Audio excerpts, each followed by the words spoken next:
So as we enter a new season, we are European champions after winning the Conference League last year. And this season we will be going in to the Europa League.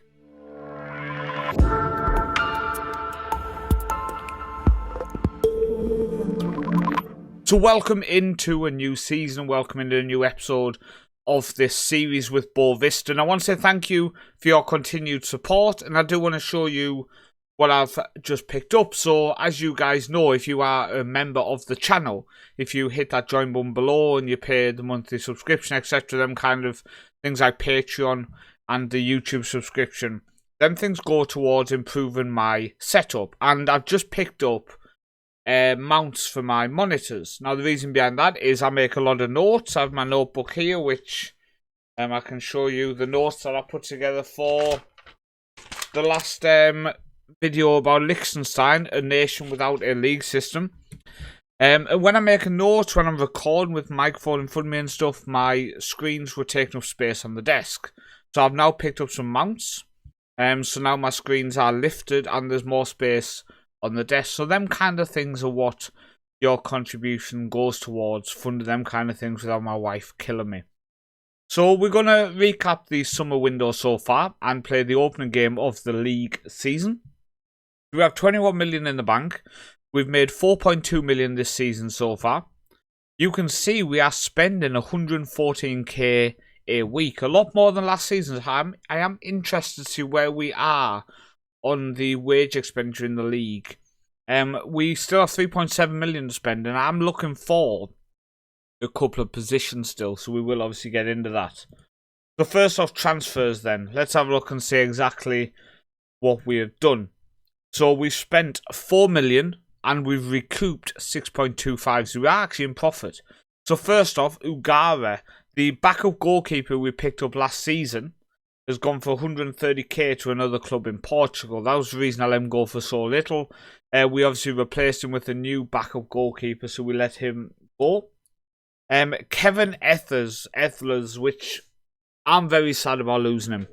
Very sad about losing him. So we end up getting 4.4 million up front, and it rises in the end to 6.75. Now the way I did it was I got another million after one game and another 1.5 million or 1.7, whatever it was, after 12 months in one payment. I made sure after one game they had to pay me another million, and then after the 12 months is up, they pay me another 1 point whatever. So that's good money coming there. And then also Gonzalo Lopez, who has been complaining he wanted to leave. He's a good player and he really could have been one of the first choice players for us long term in defence, but he's been complaining again and again he wanted to leave. So we've ended up selling for 575k. I think it's money well earned for a player who didn't want to be at the club. Can we just confirm Ethelers as well only had a year left on his contract, so that is also very big money, and I think we paid very little for him. Yeah, we paid 135k. He played 2 seasons, and we sold him for 6.75 in the end. Now, in terms of the ins, now I did say I wanted players who are going to work hard for the team. So first off is our new backup striker, Ben House. Comes in from Lincoln City, where he played 163 games. And let me tell you, this guy is a good player. Now, it says he must improve his strength, okay? He has 12 for strength. I don't think that's bad. Work rate, 18. Teamwork, 18. Determination, 15. Decisions, 14. Concentration, 15. Anticipation of 14 as well. He's a very good, hard-working striker. Comes in on a fringe player contract as well. I think he could be a very key player for the season ahead. Deshannon Bernard comes in from Barnsley on a free transfer. Another very good mentally, technically, and very good physically central defender stroke right back. Comes in on a free transfer valued already up to 3 million. 26-year-old Jamaican international, 6'2".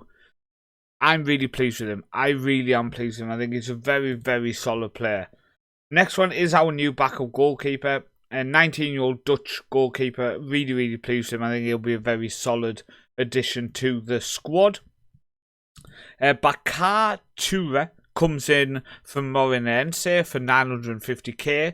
Was playing in the low leagues and I think has a lot of potential, so we brought him in and gave him that chance. Backup striker, third choice I think for this season anyway, see how we can develop. For 90k, Abrahams, a central defender who I think could develop into a very, very good player. He's only 5'11", which is probably the worry about him. But he has decent jump reach and heading considering his height. But mentally as a central defender, he's very, very good. So I think he could develop into a good player. He's going to play for our youth team this season. And hopefully he will just gain that experience. The next player coming in for a 2 million loan fee is Fabio Carvalho, obviously a former Fulham, Liverpool and Brentford winger. Portuguese, so does know the language. Has picked up an injury, so he's going to miss, I think it was a couple more weeks, yeah. So he's not going to start today, but I think he could be a good addition to the squad. And finally, two players from Sporting. First off, coming in on loan, just adds depth at right and left back, is Diego Travassos. I think he's a decent player, solid, not a world beater, but he comes in on a free transfer, on loan, costing us very little.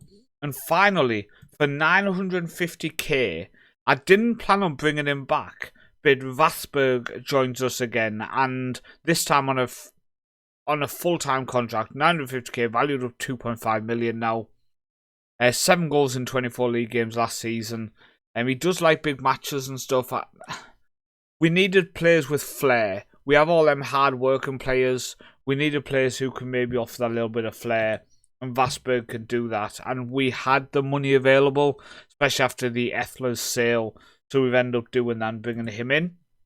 So our squad going into today is looking fairly decent. If you look at the fact that Carvalho's missing due to injury, Samano as well, we've still got a fairly strong squad with Karasic, Ostajic, Bernard and Bajrami with Lervik on the left, Heyer and Dressel in the middle, Helder, Vassberg, Kamara and Almasi up top, but on the bench is where we look a little bit stronger. So Rocha as our backup central defender to Bernard, Zerricado's our backup left back with Travassos backup right back, Shembembe still in there as the backup attacking mid, Stefanik as the backup defensive mid, Ben House as our backup striker who I think could easily be as good as Almasi, Toure as our backup attacking mid-stroke striker, and Sarpino as our backup attacking mid and winger if needed. Now, when I look at this squad, I think a lot of it is stuck around from last season. We did reject 10 million from Bajrami. We couldn't lose both our centre-backs in one window. I think that's too difficult to replace. We are lacking, I think, a fifth choice central defender, but we do have youngsters who maybe are registered for league games just in case. The issues we have then, I want to address. Dressel is only 28, so is going to be easily solid enough to stick around. I think I would like to probably play him here. Now, the issue is Heyer is 32 years old. He's on the last year of his contract. I would like to replace him this summer and have maybe someone who is a rotation option in that defensive mid who going into next season can maybe step in as first choice defensive mid alongside Dressel. So I would like before the end of the window to sign a new defensive midfielder. And to be honest with you, I kind of would like to sign a new world-class central defender because the Shannon Bernard I actually signed as our backup right back stroke backup centre back. And obviously due to Ethler's sale, he's going into the season as our first choice centre back. I think he could do a job, I do. But I would like a world-class one. We've got the likes of Rocha who are a good backup. But I think we would need a world-class one if we are going to... We're going to knock on the door because honestly, after winning the Conference League last year, I would like to see what kind of a run we could do in the Europa League. Are we good enough to win the Europa League? No, I don't think so. But at the same time, I didn't think we were good enough to win the Conference League and we did it. So you never know. Now, in terms of how things have gone then, we played a couple of friendlies. We played Maritimbo B's team, William 2 and Westerlo from Belgium. Beat all of them. We also played Farenense in the Allianz Cup second round. Helder got a goal, an own goal, and Almasi So I'm interrupting the video to say thank you firstly for the support and the continued support on the content that I'm creating. If you are in a position to do so, there is an option below to become a Patreon member or to become a YouTube member. It will cost you 49 kroner a month, which is about $3 or £3 a month. And that goes towards future things on the channel, like I'm looking to save up for a new microphone, for example, to pay towards my Premiere Pro for editing the videos. It just helps show a little bit of support, but also if it builds up to a certain amount, I can look at taking a day off work a month to help towards creating that content and making it just a little bit better for you guys going forward. But only if you can afford to do it, go down and click them links. Don't do it if it does financially put you in problem. Let's head back into the video and thank you again for taking the time to listen to me. Absolute cup god last season, obviously top goal scorer in the Conference League, has started his cup career this season with 3 goals in the opening game, a hat-trick in the first game of the season. Hopefully he can have a good opening game of the domestic league season as well. So yeah, I think we're a couple of players away. I would like, obviously, like I've said, a good central defender and a good defensive midfielder. I think Carvalho coming in as our first choice left winger, held on the right, Vasberg in attack and mid, I think, is a very good 3 there. Almasi and House as our 2 strikers, I think I really like. I love Ostajic and Lervik as our 2 wing backs. I think they are Champions League level wing backs in my opinion. Bajrami is a Champions League level central defender now. He's developed into a top central defender.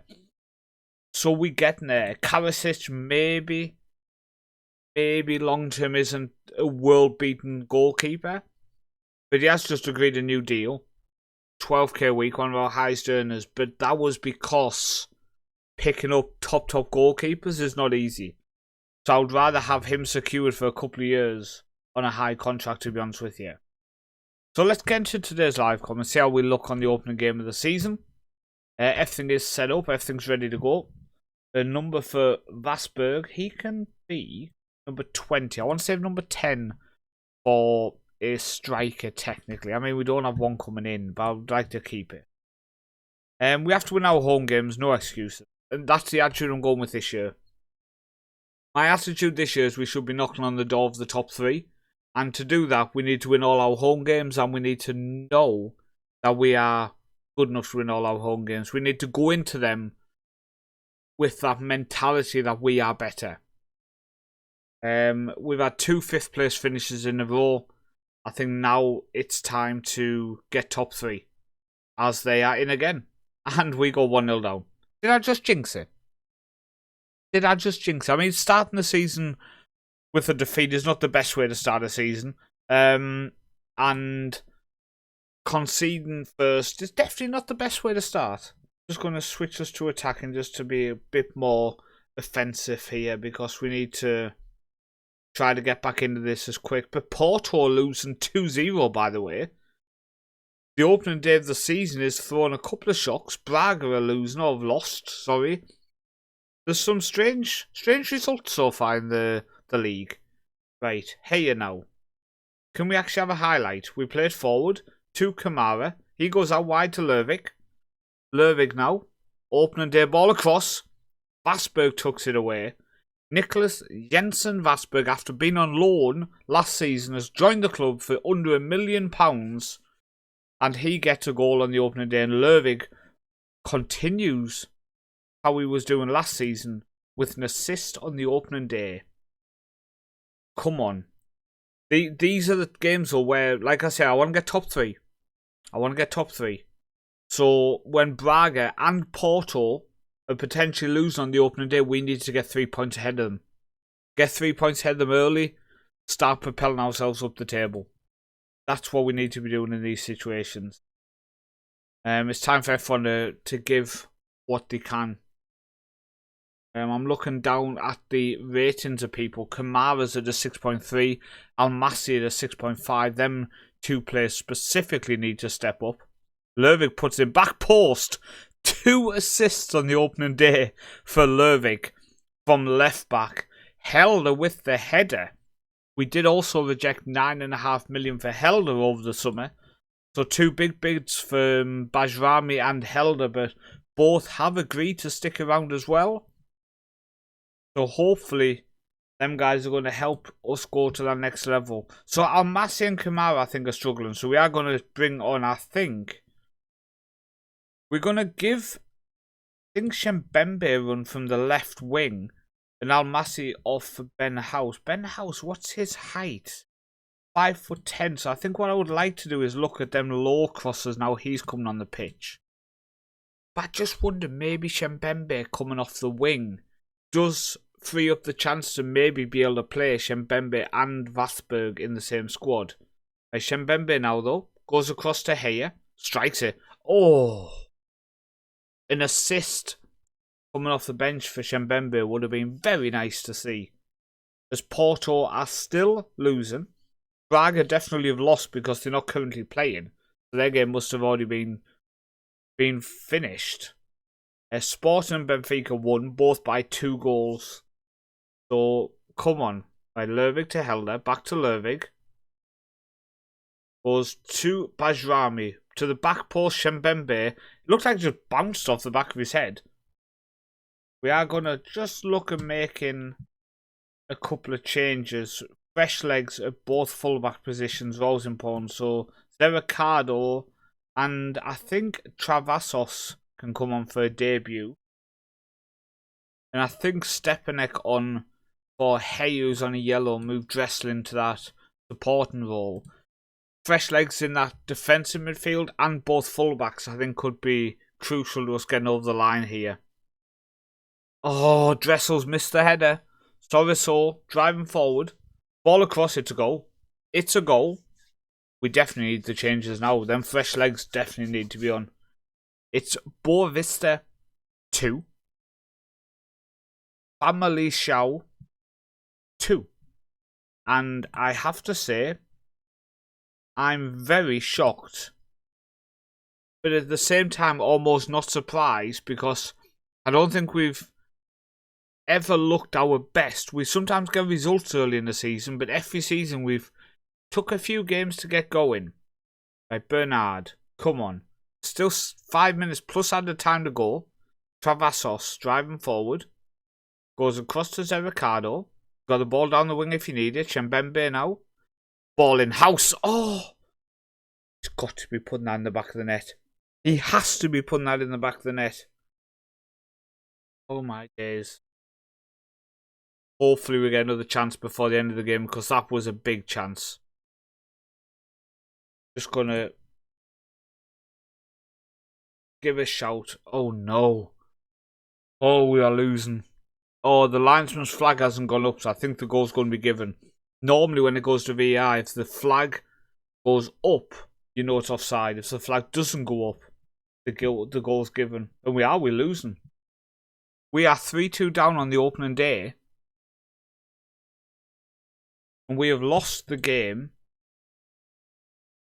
We should have won. We're at home. At home. Our home form every season is not good compared to away. I'm curious how much we spend as well compared to everybody else. So we're at 4.9 million a year now, which is the 11th. So we're still not a massive spender. But that was not a good performance. At all. At all, that was not a good performance. The likes of Kamara didn't do himself justice. He got himself a start, got himself an opportunity from the left wing there. And he just didn't perform how we would hope he would perform when he wants that opportunity. Almasi first came in the league, didn't get a goal. I think the rest of the team, I don't see major issues. I think we just had a couple of players who weren't on it. I think even with Carvalho coming back from injury, do we maybe need to look at one more winger? Do we maybe need another wide man as an option off the bench? Someone maybe with that electric pace. So I might try to look to see if we can find someone who's got that 19-18 of pace and acceleration. So in them kind of games, maybe he can unlock the door. He can just get to the byline and get them balls in. But yeah, we can't win them all. We've started the season with a defeat. We have some winnable games there all the way up until the Sporting game at the end of September. But that's in the Cup as well. So Braga, I think, or Benfica is probably the next tough game. I'm going to play the rest of the transfer window. I'm also probably going to get a bit forward. Maybe we'll actually come back for Braga or Benfica and just get a little bit further forward. So I think there's only 1 or 2 signings to recap. So maybe it is best we get a little bit further into the league. It's either going to be that or if we have an insanely impressive Europa League draw. But I think we enter the Europa League we enter in the league phase on the 10th of September. Okay, and we are due to play Braga in October. So maybe we'll miss 1 or 2 Europa League games, but if one of them is something like Man United or something, we'll come back for that. If not, we'll be back for Braga or Benfica. Oh, we need to turn this form around. Thank you for watching. Thank you for your support, and I'll see you next time. You will see on the screen now the people who are patrons or monthly members through YouTube. If you do want to join, links are in the description below. The YouTube one, you can just click that join button next to where the subscribe button is, or go into the description if you want to become a Patreon member. Links are below. Thank you for your support, and hopefully I will see you on the next video.